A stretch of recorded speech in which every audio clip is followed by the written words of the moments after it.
Hey, you got your mask on? Yeah, got it. Yeah, that's good. You gotta be safe. You know what? Let's close the door. We don't want any foreign contaminants getting in. Alright, introduce me. Yeah, okay, so anyway, today I'm here to talk about Spider-Man. Oh, hello, friends. Welcome. You see, I don't care about Spider-Man.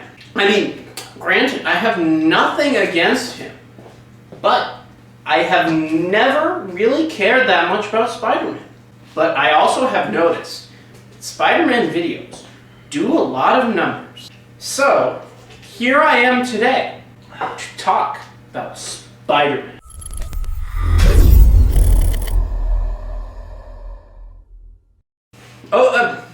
Okay. Specifically, I'm here to talk about the Spider-Man movies. I've seen all of the Spider-Man films.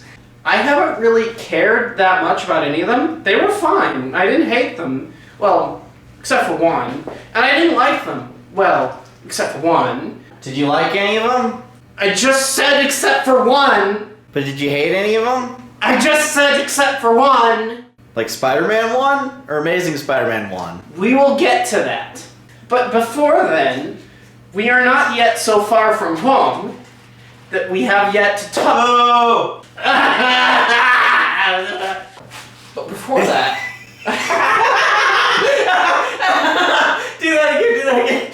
But before that, I just wanted to tell you that all of them are fine. I don't mind them. I don't bad them. They're fine. But I'm going to talk about them anyway. What about the 70s Spider-Man movie? The 70s Spider-Man what? The one with Nicholas Hammond? Who? The one with he had the shiny mirror eyes and the boots, the rain boots? And he fought ninjas? What the hell are you talking about? It was the one where his bulge was really distracting. I'm just kidding, that's all of them. Time for the Spider-Man movie retrospective from memory. Okay, so today we will be reviewing Spider-Man 1, directed by Sam Raimi, Spider-Man 2, directed by Sam Raimi, Spider-Man 3, directed by The Amazing Spider-Man, directed by Sam Raimi, The Amazing Spider-Man 2, directed by Sam Raimi, Spiderman Homecoming, directed by Spider-Man Far From Home, directed by Sam Raimi. Wait, no. Where are you looking? Spider-Man Into the Spider-Verse. Are you reading off a teleprompter? Spider-Man. God, it's fucking hot in this garage. Why do you wear flannel? Because it makes me look like I know what I'm doing. Okay, time to review Spider-Man 1, directed by Mark Webb. Who am I? I'm Spider-Man. Spider-Man 1, directed by Sam Raimi, written by somebody who I don't know because I didn't bother to look it up. It's Alan Sargent. Are you sure? Like 80%. Okay, whatever, I don't care. It stars Tobey Maguire, who perpetually looks like he's 40 years old, even when he's in high school, and Kirsten Dunst, who looks like she's also starring Tommy Wiseau, and who else? James Franco. The guy from Aquaman? As the Rhino. Exactly. Now you know what I'm talking about. It was about the Rhino, building the Rhino suit. Hang on, my DoorDash order is here. Don't eat in the microphone.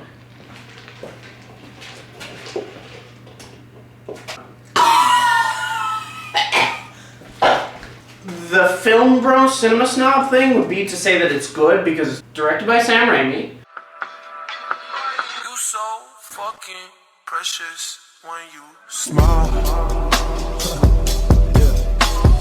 Hit it from the back and drive you wild. Girl, I lose myself up in those eyes. And the MCU stand thing would be to say that it's bad because it's not Tom Holland, you know?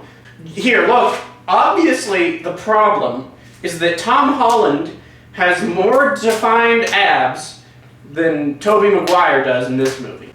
It's not, ooh, soft boy baby, Tom Holland cinnamon roll, I want to suck his dick. Exactly. And that's why this movie is so disappointing. And of course, the rest of the movie, I mean, I'll be honest, I really didn't really like Willem Dafoe's casting as the Rhino. It was kind of it seemed kind of too cheesy. It was weird, I didn't understand it, and it was like... So, you want to learn how to be a villain? If you want to be a villain number one... You want to buy some drugs there, Spider Kid? It's fine. I don't honestly remember that much of it. It was just a movie. So anyway, let's talk about Spider-Man. What the fuck are you doing?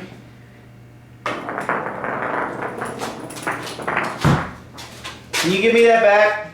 Can I hold this? No, I was using that. I'm doing a thing using that.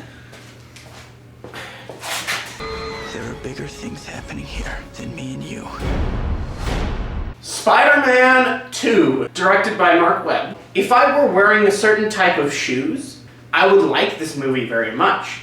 Actually, I didn't. It was fine. It was fine. Well, I say it's fine in order to not be rude to like film fans, but other than that, I kind of like, What was it, Dr. Poctopus? Dr. Roctopus. Spock the Rock, Doc Ock, and Hulk Hogan. Okay, Spock the Rock Dog and Hulk Hogan.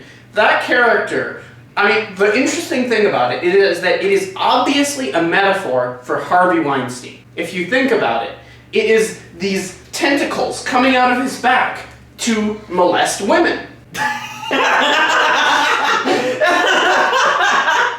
His power is to molest women. He molests Aunt May on the side of a building for everybody to see. He, of course, kidnaps I'm Turning Japanese at the end of the film for the climax. The peril of women. That is obviously the problem here. My phone is ringing. They hung up. So, Spider-Man, he is obviously the White Knight. He crusades for women's rights. He's a soy boy. He's a soy boy. And of course, the movie shows the downsides of that. If you become a man who goes their own way, an incel if you might add, then you can become academically successful if you stop concentrating on trying to defend women. Thanks. You're welcome.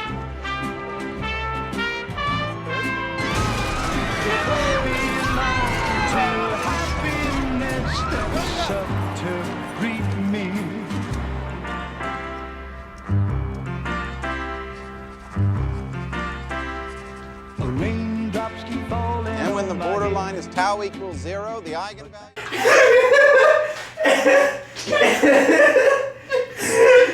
The soy boy Spider-Man versus the incel Chad Peter Parker. It's fine. It's fine. It's fine. Yeah, It's fine. It's like it does what it wants to do. Identify with it. I didn't find it all that interesting, but it does what it does in an okay enough way. It's just not for me, you know? It's not What do you think of Spider-Man 3? Oh shit. I forgot. Did you watch that one? I didn't see that one. Well, I just reviewed it anyway. Man killed my uncle, and he's still out there. Everybody needs help sometimes, Peter. Even Spider-Man. What's the song that like Tobey Maguire like? Is it like just like a jazz song that he dances to? Yeah. Like green screen me in like with him behind me, so I'm like we're like dancing together, you know? Now let the darkness flow over you. The film where he gets taken over by the misogyny goo. Yeah, the misogyny goo. So speaking upon the metaphor of the previous film, this continuing third Tobey Maguire Spider-Man film is the culmination of his arc. You see, in the beginning of the last film, he stops trying to simp for women, and then he decides to say, well, he develops his own independent life. And then, at the end of that, he realizes that he can't live without women, so he has to, at some sense, do that. And then, in this film, he sees the negative consequences of that misogyny, which is the black suit Spider-Man.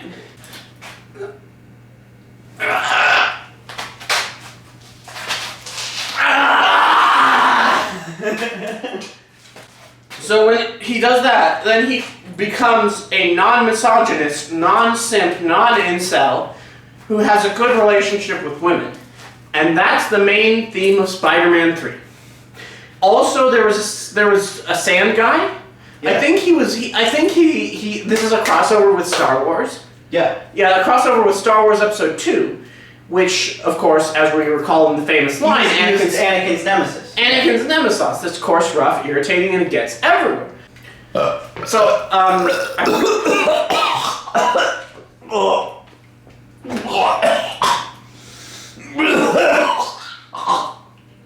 do you have a Confederate flag in your garage? Hey, tell me what I need to say for this review, so I don't complete time. Eddie Brock is played by the guy from That 70s Show, and he is also an incel, and he embraces the misogyny goo, and then makes a boner joke about Spider-Man, and then he gets blown up, and then he gets his own movie where he's Tom Hardy.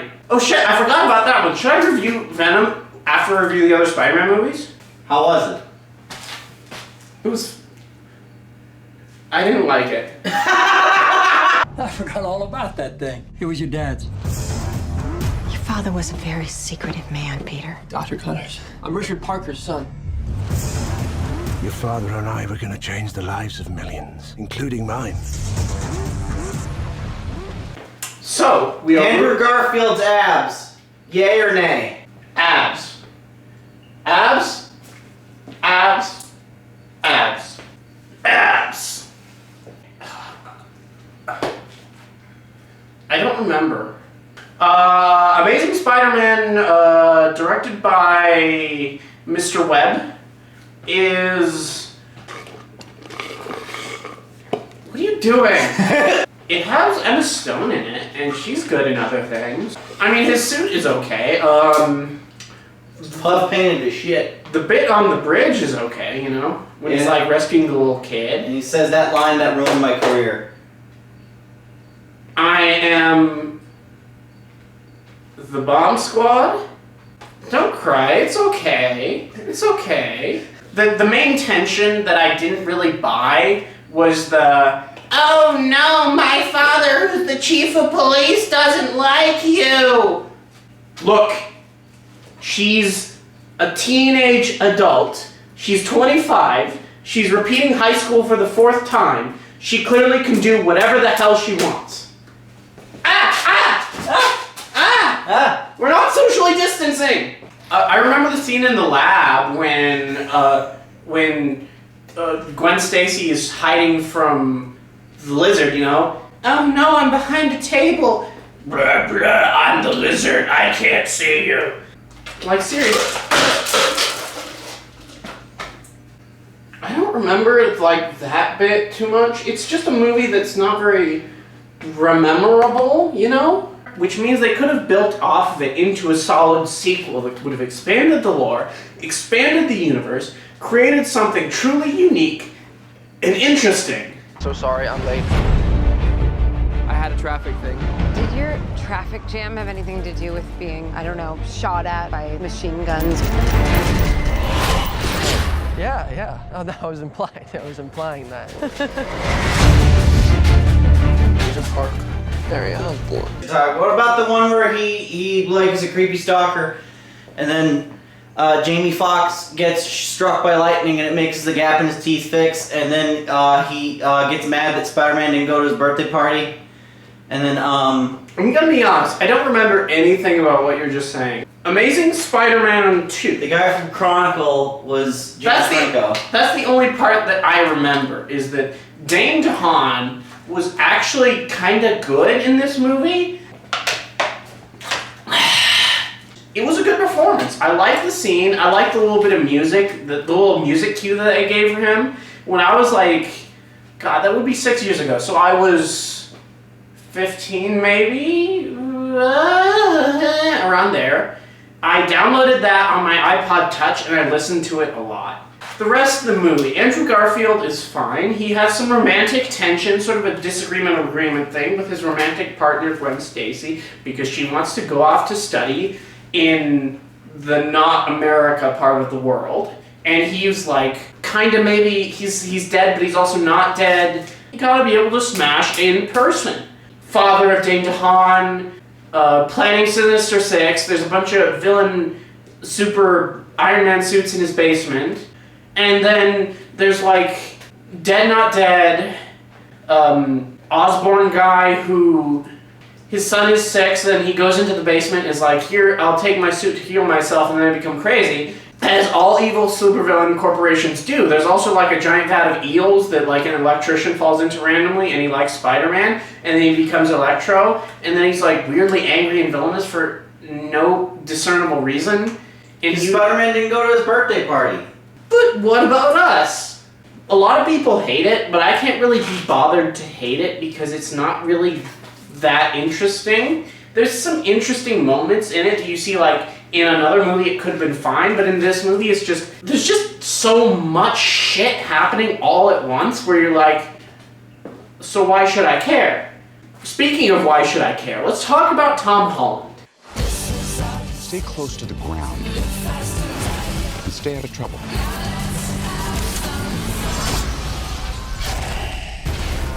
Forget the flying monster guy. There are people who handle this sort of thing.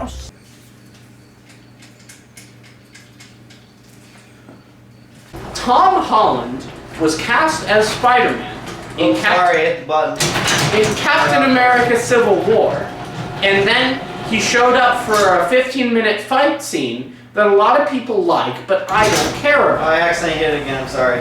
Anyway, after that, he was commissioned to have a solo film that would come out the following year, called Spider-Man Homecoming. The reason why they called it Homecoming is because they go to the homecoming dance.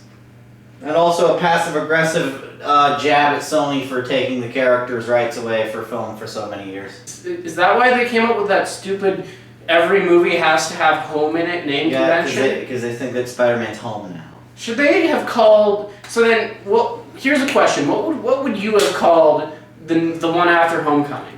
Spider-Man Home Invasion, and then Uncle Ben gets shot. Have you heard of that guy, Uncle Ben? No, I've never heard of him. He's like a thing from the novels. But anyway, a large and controversial element of the Tom Holland Spider-Man films is his relationship with his sometimes lover, sometimes father figure, Tony Stark. The sex scenes got really uncomfortable after a while. It was making me like, I couldn't masturbate to that in good conscience. It came out in the same year as Call Me By Your Name, which between the relationship between Elio and Oliver and the relationship between Tom Holland and Robert Downey Jr. was new highs for the representation of LGBT couples in cinema because there was more than one LGBT film from a major studio coming out in 1 year. It doesn't blaze any other trails because it's not that interesting of a movie. And actually, when I was watching it, it kind of made me angry because a lot of what it did, it made me feel like it was out of character for even the characters they were establishing as, and then it wasn't all that interesting. Remember when Iron Man blazed his trail? How? Yes, I do. I have that in my favorites on my browser for a reason. Oh my god. Man, it's getting hot in here. We gotta cool down. Ow! Ah! I broke my elbow and my mirror. You deserve it. Spider-Man Homecoming. There was a scene on the ferry that was okay. So let's think about it. Spider-Man's arc in this movie is that he wants to be an Avenger. He's given a suit by Iron Man, and then Iron Man is like, fuck off, do whatever you want with it, just don't bother me. I'm gonna do the important stuff. You just like go to high school and like maybe you'll find a couple robbers here and there. You're like a C-level Avenger. I don't give a shit about you, but I'm still your father figure. And then after that, after the furious sex scene they have, Robert Downey Jr. shows up again at the ferry and he's like, look, I realize you tried to help here and it wasn't your fault, but I blame you anyway. So I'm gonna punish you, and that's gonna provide you with some incentive for you to have a revelation in the third act that you don't need. And then after that, in the next movie, he's dealing with missing Tony Stark, even though he's been nothing but an abusive asshole to him. And he didn't say no homo first! But they wore socks. Oh, okay, that's fine then. Yeah, like you have to learn to pay attention to movies. But he didn't buy dinner first! That's what DoorDash is for. Oh. Spider-Man Homecoming, it made me angry while watching it because I felt the writing was bad, but apart from that, it was fine, you know? I hated it, but it was fine. Heads up. Nick Fury's calling you. I don't really want to talk to Nick Answer Fury. the phone. Why? Because if you don't talk to him, then I have to talk to him. I don't want to talk to him. You sent Nick Fury to voicemail? I gotta go. You do not ghost Nick. What'd you think of Far From Home? It was fine. It's one of those movies that if you think about it for more than 2 seconds, you fall apart. Tell me this. I never understood this. I never really thought about it that much, but what was Mysterio's motivation? He wanted to be a superhero, so he created a crisis that only he could solve. So he made everyone think monsters were attacking, but it was really holograms. But why? Because he wanted to be powerful and respected. But why? Because Tony Stark was mean to him at a board meeting once 6 years ago. I don't fucking know. Bulletproof motivation. That's why they pay him that writer the big bucks. But the movie is about Peter Parker going on a vacation to Europe and being a horrible tourist and also being attracted to Zendaya, which is understandable. He has sex with like this European woman in like this random German village for no reason. I didn't understand that sucks scene. his dick. I mean, understandable, but I didn't understand why she was into it.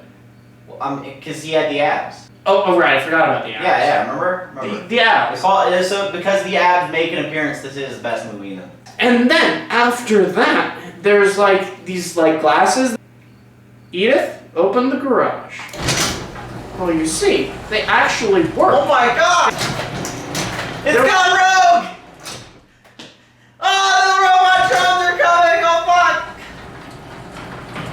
It needs new batteries. But they did actually build a robot that actually can be used because they are not lazy and they didn't CG vomit over everything. I'm actually in a bus right now. I actually rented a bus just for this YouTube video. So you might ask, why is it that Iron Man, who after 3 consecutive movies, an Avengers movie, and a Captain America movie, of learning about how unilateral action is bad, and disarmament and maybe having a peace and maybe building a lot of weapons is a bad thing. Why he left an irresponsible child with one of the most destructive weapons he's ever built. Remember when he built that horrible monster robot thing that was like a bunch of drones that killed everyone? And then he was like, I'm never going to do that again. And then he gave Peter the keys to a giant fleet of robot drones.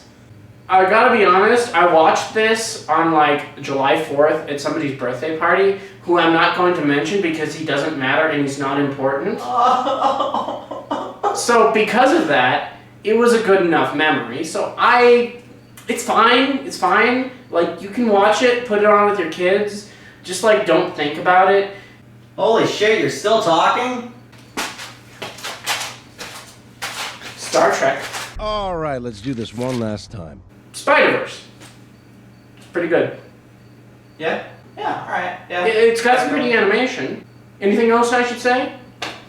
So what's your opinion on Superman 4, The Quest for Peace?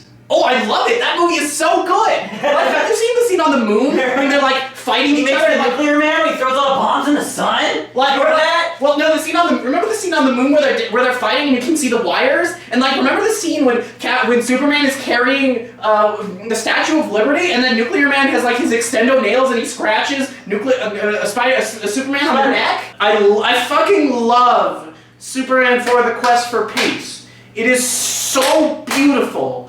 I love Nuclear Man. He can have my children. Why are you visibly aroused thinking about Nuclear Man from Superman 4, The Quest for Peace? Oh. Venom. Okay, come on here. You are the new me. Talk about Venom. Talk about Venom!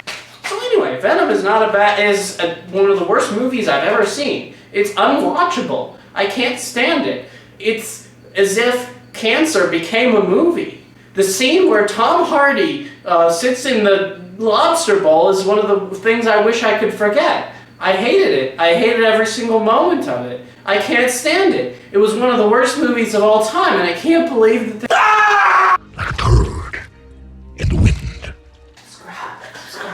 Be sure to subscribe!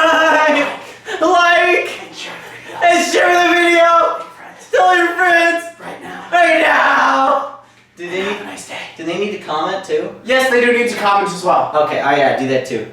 And have a nice rest of your day.